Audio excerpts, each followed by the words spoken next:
would like to move that in order to clear up things, to clarify matters, should invite the chairman of the Committee on Appropriations last Congress, the 19th Congress, and the chairman of the committee, Congressman Zaldy and former Senator Erice. So move, Mr. Speaker. Collective privilege, i-explain kung anong nangyari. Mr. Chairman, August 4 ako nagsabi, 2025 budget is the most corrupt budget. Hanggang ngayon, wala akong narinig na denial man lang sa previous chairman o sa previous members ng committee. Does this mean na hindi nila kaya i-dispute yung sinabi ko na 2025 budget is the most corrupt budget ever passed in the history of Congress? So I second that motion, Mr. Chairman. Mr. Chairman, I am objecting on the motion. I am objecting on the motion. Ito na nga, the Voter District Representative Isidro Ungab at Caloocan 2nd District Representative Erice naghahain ng motion para padaluhin sa Flood Control House hearing si Zaldy. Ngunit ibang mga representante, hinarang ang motion. Zaldy tinatago ng House of Representatives. Pero bago ang lahat, maaari kayong mag-subscribe para maging updated sa mga issue at bagong mga balita. Naghain nga ng motion si Congressman Erice na padaluhin si Zaldy sa Kamara para klaruhin ang mainit na issue ng flood control projects na kinasasangkutan nito. Agad naman itong sinuportahan ni Congressman Ungab ng Davao upang masagawa na ang naturang House investigation. Ngunit Abante at mga chairman ng committee ay humarang sa panawagan ng dalawang kongresista. Narito ang buong detalye. I would like to ask some questions to our former secretary. Sorry, before proceeding, you have 5 minutes, please. Secretary Manuel Punoan. Sa budget process po, Secretary Punoan, simula po ito sa mga engineering. At ito po ginagawa na yung budget preparation nagsisimula sa engineering district at nagawa po ito in consultation with stakeholders in the local levels like, example, local governments and representatives. Tama po ba? Please respond. Here, before I respond, may I just take all. Yes, please. Your Honor, members of Chairman of Committee. Of the invitation from the Counts, Public Works and Highways, Government and Public Accounts State 5. I would just like to manifest, Your Honors, that President Ferdinand R. Marcos has accepted my resignation as Secretary of the Department of Public Works and Highways, effective September 1, 2025. In view of the circumstance, therefore, Mr. Chairman, I can no longer represent WH of your indulgence, I will be speaking on my own.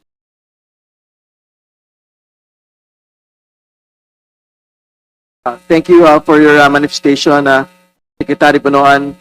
Just for the information to everyone, yesterday in the Senate Blue Ribbon Committee, former Secretary Punoan was given the privilege to excuse himself from the proceedings.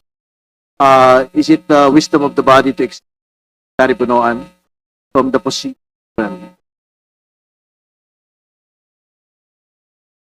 Mr. Chair, you can treat Secretary Bonoan as a resource person because all about this.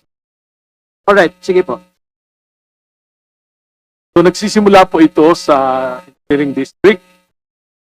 Tapos po ito pinapadala sa mga regional offices. Post consolidation. Correct, Your Honor. Pagkatapos po ipapadala to sa central office. Particularly sa planning office, Department of Public Works. Consolidate po ito including all the regional offices, central offices. Expenditures Program. Tama po? Yes. Pagkatapos po, ito ipadadala sa Correct, Your Honor. at ang DBM po ang magto-consolidate nito.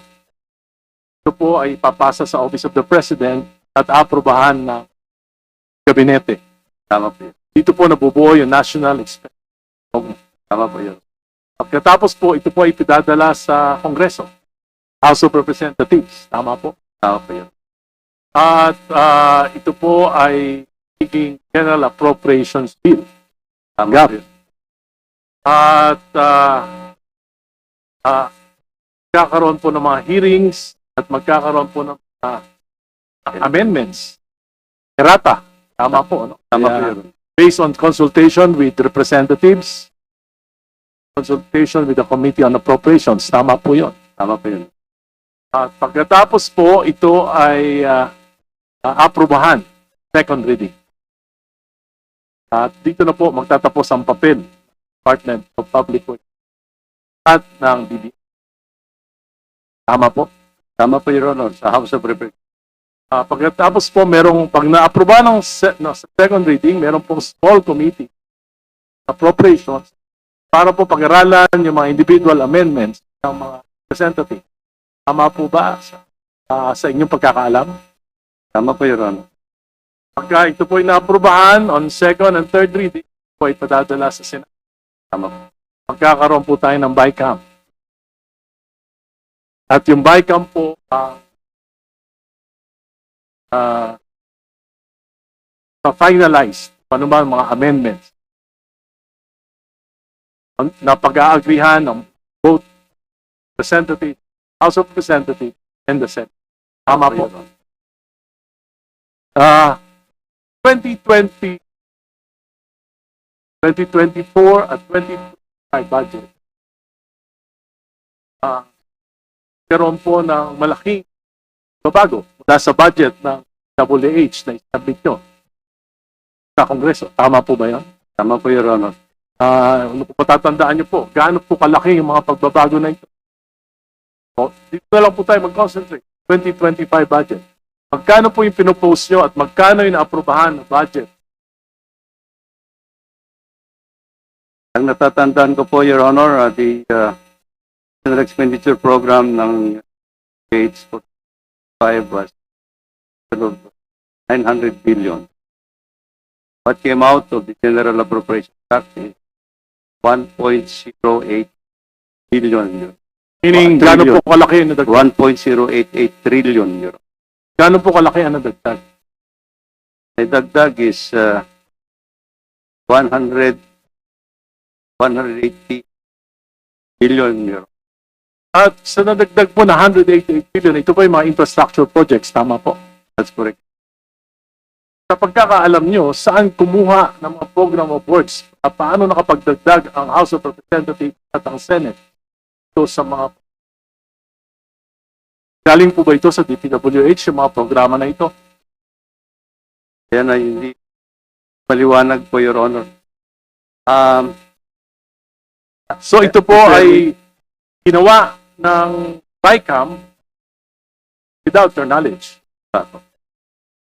So makakaalam lang po ng mga insertion na ito ay particularly yung BICAM, Senate Committee on Finance, and Committee on Appropriations of the House of Representatives. Tama po ba yan? Well, as far as we know, Your Honor, that will be product of ICOM. Kamara. Thank you. Yun na lang po ang aking, at Mr. Chair, I would like to move that in order to clear up things, to clarify matters, should invite the chairman of the Committee on Appropriations in the last Congress, the 19th Congress, and the chairman of the committee,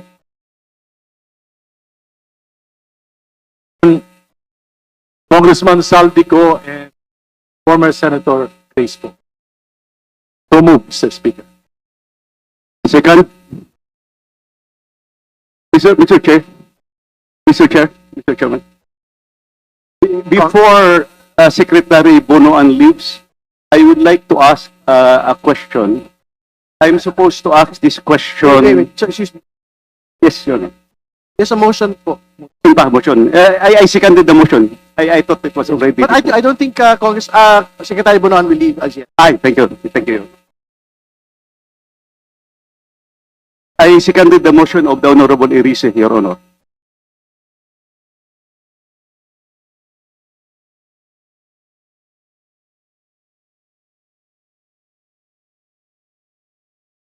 Can we restate the motion, please?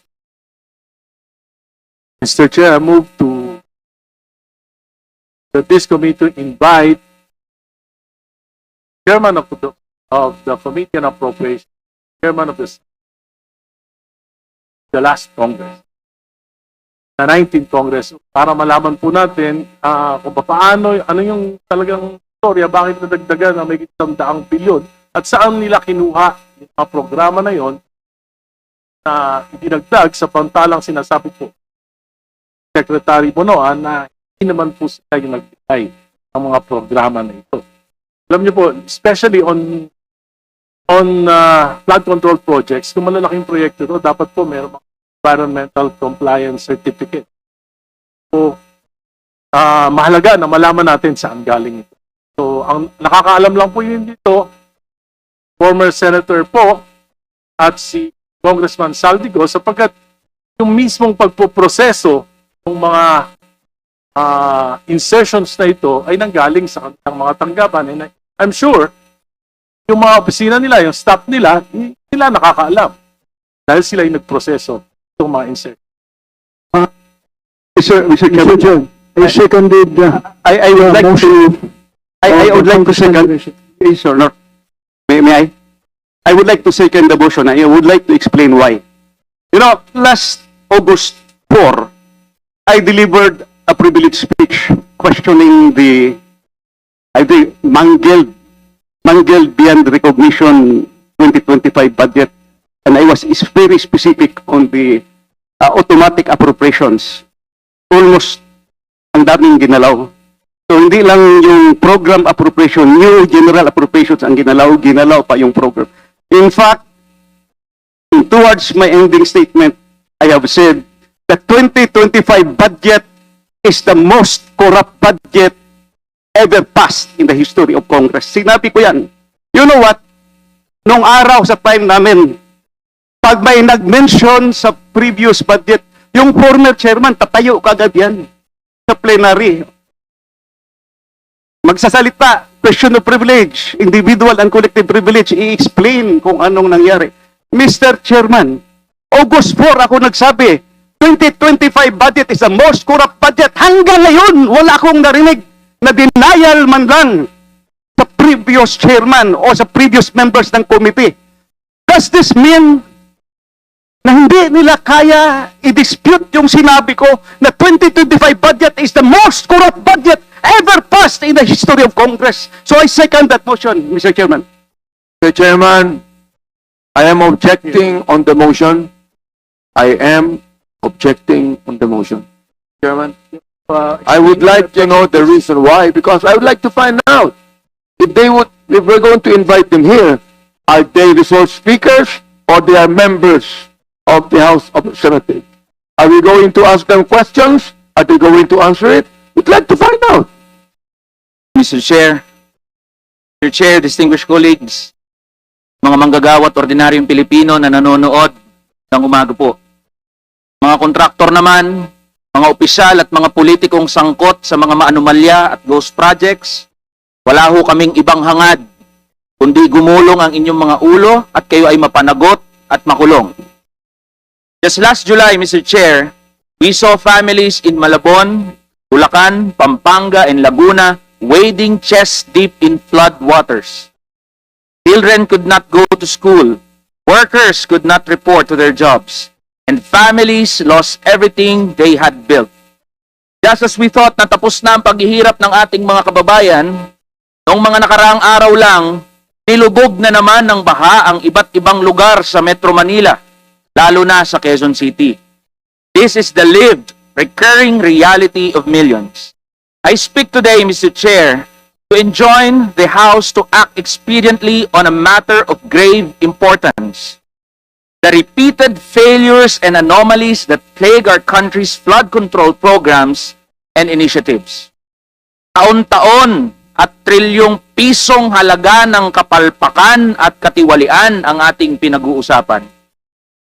Over the past few weeks, Mr. Chair, we have been exposed to a barrage of information about these programs, the contractors, and the politicians linked. Amid the noise, let us stick to the essentials. In 2025 alone, a staggering 308.32 billion pesos has been allocated to water resources development and flood control programs. For context po, kung may Department of Flood Control, ito ang magiging ikatlong pinakamalaking cabinet level agency ng gobyerno. For the 2026 NEP, the flood control budget is 274.93 billion pesos. If there is corruption, Mr. Chair, we are talking of corruption of the grandest kind. Yung mga nagdaang issue at aligasyon ng korupsyon, mani lang sa daang bilyong pondong tinangay sa mga ghost flood control projects. The effects are no less grand in their severity. The past July monsoon and tropical cyclones affected over 4.67 million individuals, displaced more than 309,000, damaged 2,975 homes and 310 infrastructure facilities, killing at least 26 people. These are not mere statistics. Yeah. We are talking of an estimated 4.85 billion pesos in infrastructure losses and 712.4 million pesos in agricultural damage, not to mention the unquantifiable cost of human life. Beyond these numbers, the anomalies and failures of flood control are worth looking into because of a simple reality. Sana po nakikinig ang mga kontraktor, ang mga politiko na sangkot dito. Kapag palpak ang flood control, ang ordinaryong Pilipino ang unang nasasaktan. Kapag bumaha, di naman ang mga mayayamang engineer o mga politikong senador o congressman o mga kontraktor na nakatira sa kanilang mansyon o gumagamit ng dose-dose ng mamahaling SUVs ang naghihirap. Ang naghihirap po ay tayong mga manggagawa at ordinaryo. Tayo ang mas madaling nagkakasakit, mas madaling nasisira ang bahay. If the state fails in guaranteeing adequate protection from natural disasters, it is failing in its basic duty to protect the most disenfranchised in our society. Ghost projects, kickbacks, substandard engineering, ang dami na pong pangalan. No matter the form it takes, we are asking to end this vicious cycle of incompetence and corruption. We are insisting that every death linked to flooding is a preventable death. The oversight function of Congress compels us to ensure that the executive is performing its duties in service of the Constitution, which asks us to protect the right of the people to a balanced and healthful ecology and reduce social, economic, and political inequalities. Kung may kailangang managot, Mr. Chair, panagutin po natin kahit sino pa po sila. If we wish to restore the trust of the people in our government and its institutions, we are compelled to act and to act now. Looking forward, Mr. Chair, we hope that this is the beginning of a conversation about climate resilience and the reforms necessary to equip all Filipinos as we brace for worsening natural disasters. May we start at accountability and end with foresight. We thus offer House Resolution number 88 for the consideration of this House. Muli po, sa mga manggagawa at ordinaryong Pilipinong nakikinig, magandang umaga, maraming salamat. At sa mga kontraktor, mga politiko na sangkot sa mga maanomalya na proyektong ito, nawaho ay gumulong ang inyong mga ulo. Maraming salamat po, Mr. Thank you, Congressman San Fernando. House Resolution number 107, Congresswoman Charisse Ann Hernandez. Thank you, Mr. Chair, Honorable Chair, and distinguished members. Public. Laguna de Bay is no longer a quiet warning. It is a roaring na po ito, tawa ng kabuhayan, kundi nagiging lason na bitag kung saan nananatili. So I speak today as a sponsor of House Resolution number 107, calling for a review of all flood control projects especially along Laguna de Bay, and the feasibility of sustainable nature-based solutions toward a comprehensive flood mitigation and lake management master plan. On July 24, 2025, water levels reached 12.51 meters above the critical threshold of 12.50 meters, and by July 31, they rose further to 12.87 meters. So the 2025 monsoon floods worsened by severe tropical storm Rising and Typhoon Emong claimed 30 lives, displaced thousands, and submerged communities across Calabarzon and Metro Manila. And now, Laguna de Bay is only 2.5 meters deep on average, plugged by sedimentation, sewage, and industrial waste. Ang fecal coliform levels, isang bacteria po na nakakaapekto sa kalidad ng tubig at produkto ng lawa, ay nasa 2 million MPN per 100 ml. So it's 10,000 times the safe limit. So hindi na po ito lawa ng kabuhayan, hindi nagiging laso na bitag kung saan nanatili ang baha, bagyo-bagyo. At kahit bilyon-bilyon piso na nagasos sa flood control, taon-taon lumalala pa rin po ang pagbaha. So this is a failure of governance. Kailangan nating aminin na may mga kapalpakan na po at may kapalpakan po ang gobyerno na sa kabila ng napakaraming pondo, sa kabila ng napakaraming batas at institusyon na binuo para proteksyonan ng lawa, ay patuloy pa rin itong nasisira, nakakawawa at nagdudulot ng baha sa mga karatig bayan. Kasama na po ang aking ito sa Kalamba. At ang solusyon po ito, dito ay hindi dapat pader lang at pump lamang. Kailangan respetuhin natin ang kalikasan, and the way forward must blend engineering, science with ecology. At ang kailangan kasama po sa lahat, mula sa hanay ng gobyerno, mula sa komunidad sa tabing lawa, at sa ating scientific community, we need evidence-based, people-centered, and climate-resilient master plan. So my dear colleagues, I urge you to support this House resolution as Laguna de Bay is crying for help. Maraming salamat po. Thank you, Congresswoman Hernandez. House Resolution number 109. Co-author is here, Congressman Ko. Thank you, Mr. Chair. Colleague, my honor and privilege to sponsor this House Resolution number 109 for an immediate investigation motu proprio in the aid of legislation. In behalf of our principal sponsor, Congressman Tony Pete Albano, who is from the first district of Isabela, wherein this tragic incident happened. So, we are here in order to discuss an important matter that affect the integrity of our public infrastructure that needs and urgently needs for an institutional reform in order that we can institutionalize our system.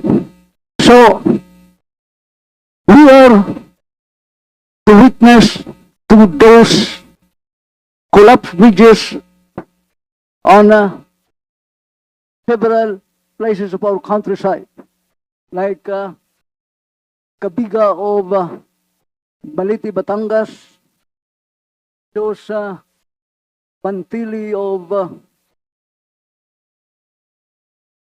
connecting Quezon and Batangas provinces, like two bridges in Bohol, the Clarin and the Borja bridges, one from Pangasinan, and recently one from Albay. And it includes the most controversial so far in Philippine history, the Kabagan Bridge of Isabela. That this is what we call a decade-long project before it was turned over to the end user 26 days after it collapsed. So, our very objective is to find ways and means for the ultimate solutions to this problem. in order that we can obtain and secure structural integrity of all bridges from planning, design, and up to constructions. So this is not only a structural failure, but this is a failure of governance and accountability, and up to now, no one held accountable. We can no longer wait for another bridge to collapse before we act. We should act now, for tomorrow's may be too late. Thank you, Mr. Chair. Thank you. Thank you, Congressman Ko. Congressman Ungab, do you want to make your opening speech? You have 3 minutes. Mr. Chairman, I will just read the last part of my question of privilege. The House of Representatives is not only the seat of legislative power. It is the sanctuary of our people's trust. Every member has a sacred duty, a solemn obligation to uphold its honor, defend its name, and to ensure that its integrity remains unblemished. I speak today not to cast aspersions on this House, but to bravely defend its honor, not to shame it, but to safeguard the public trust that our constituents have vested in us. Our duty transcends beyond personal reputation. It is a collective calling to preserve the dignity of this institution. Let us remember that the President himself, in his State of the Nation address, condemned the shameless who robbed the people, castigating them, "Mahiya naman kayo." The entire audience, including members of this House, uploaded those words in good conscience. But now the public asks, if Congress investigates, can the investigation be trusted when some of those accused are congressmen themselves? This is a difficult question, one that cannot be ignored or swept aside. For the credibility of this House depends on our willingness to confront it. Silence will not shield us from doubt. Only truth and transparency can do so. Yes, it is true. We possess the authority to investigate in aid of legislation. Yet, there is a duty higher than this power, which is credibility. The credibility of this institution. Without public trust, our hearings risk of becoming a mere spectacle, empty of substance and justice. If the House investigates itself, will the nation believe in our fairness? Will they see this only as a drama staged to clear the accused by default? Many people will just call it a zarzuela, whose ending is predetermined. To truly protect the dignity of this House, we must show we are not above the law nor exempt from scrutiny. Our sacred duty is to set an example. Let us consider an investigation led by independent bodies, the Ombudsman, the Commission on Audit, or an impartial panel. Why hesitate if our hearts and records are clean? If we value integrity, transparency must not be feared, but it must be welcomed.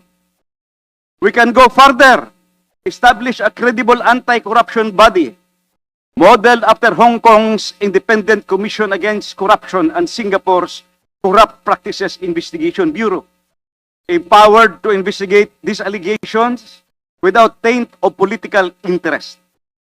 If we are innocent, a fair investigation will vindicate us.